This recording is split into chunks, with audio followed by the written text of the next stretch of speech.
A Polícia Civil deflagrou a Operação Pesticide com o objetivo de cumprir mandados de prisão, busca e apreensão em Goiânia, Trindade, Rio Verde e Jataí. O Alexandre Paes chega com mais informações para a gente. Boa tarde, Alexandre.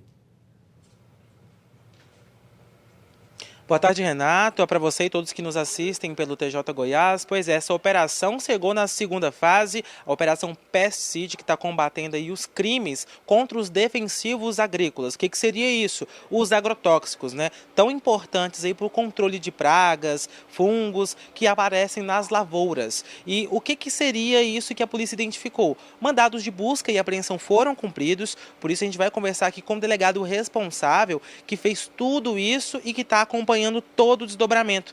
Delegado, muito boa tarde. A gente começa perguntando para o senhor. Chega na segunda fase, o que foi identificado, as pessoas que foram também flagradas e, no caso, autuadas hoje pela manhã na operação. Bom dia, boa tarde. Boa tarde a todos. Acho que é importante começar falando da primeira fase da operação. A primeira fase, ocorrida no início desse mês, pelo cartório do Dr. Arthur, que é o titular da delegacia, foram presos em flagrante 4 indivíduos e cumpridos 8 mandados judiciais de busca. Estava, na ocasião, sendo investigado um furto defensivo ocorrido na zona rural de Palmeiras de Goiás. Diante disso, como eu já havia uma investigação no meu cartório, notamos que o modus operandi desses agentes, desses indivíduos, era semelhante. Então, após as diligências pertinentes, descobrimos que eles também poderiam ser os autores de uma subtração ocorrida na cidade de Piracanjuba, no mês de abril desse ano. A oportunidade que eles levaram mais de 1.200 litros de defensivos agrícolas, avaliados em mais de 130 mil reais. Constatado todos esses indícios, representamos ao Poder Judiciário pela decretação da prisão e busca e apreensão, os quais foram cumpridos na data de hoje. Que é importante ressaltar que, na ocasião da primeira fase, eles foram postos em liberdade. Então, é a segunda vez que eles são presos pela delegacia em menos de um mês. E agora que eles foram presos pela segunda vez consecutiva, como o senhor acabou de explicar, eles vão permanecer presos, têm direito aí a uma possível fiança, porque, querendo ou não, para desmobilizar essa quadrilha, tem que haver a justiça.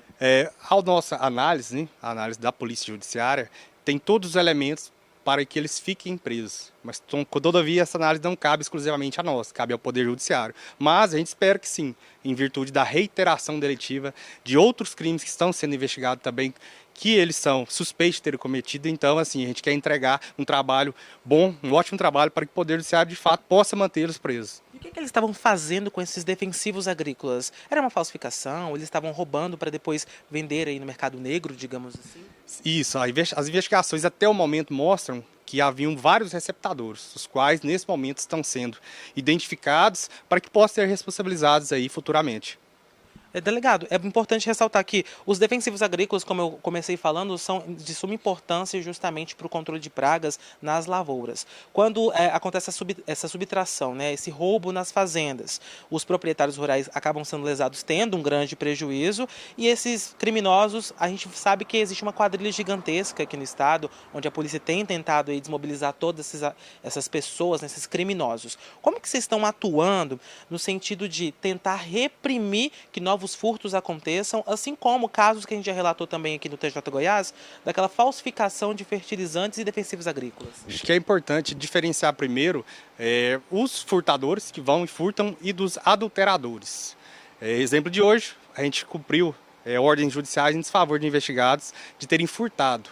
Na semana passada, cumprimos na cidade de Catalão ordens judiciais em desfavor daqueles que estavam adulterando e falsificando.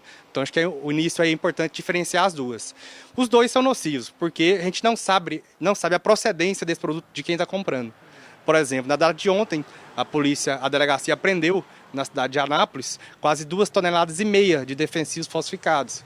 Então, o consumidor não sabe o que ele está colocando na lavoura. Então, ele pode estar contaminando ali o lençol freático, animais e até a própria vida. Ou seja, está prejudicando todo mundo, né? Delegado, muito obrigado pelas informações. Renato, vale ressaltar que a Delegacia de Repreensão aos Crimes Rurais, né, contra os crimes rurais, ela está sempre atuando, a gente sempre está trazendo detalhes, e é um papel muito importante esse de todo delegado, de toda a equipe que está aí junto com o pessoal, justamente para a gente conseguir evitar que esses fertilizantes e principalmente esses defensivos agrícolas, os agrotóxicos, acabam prejudicando a produção rural, infectando alguns alimentos que são consumidos por nós como como seres humanos e consumidores. Então a gente vai trazer atualizações e outros detalhes no decorrer desta edição ainda, viu? Volto com você no estúdio.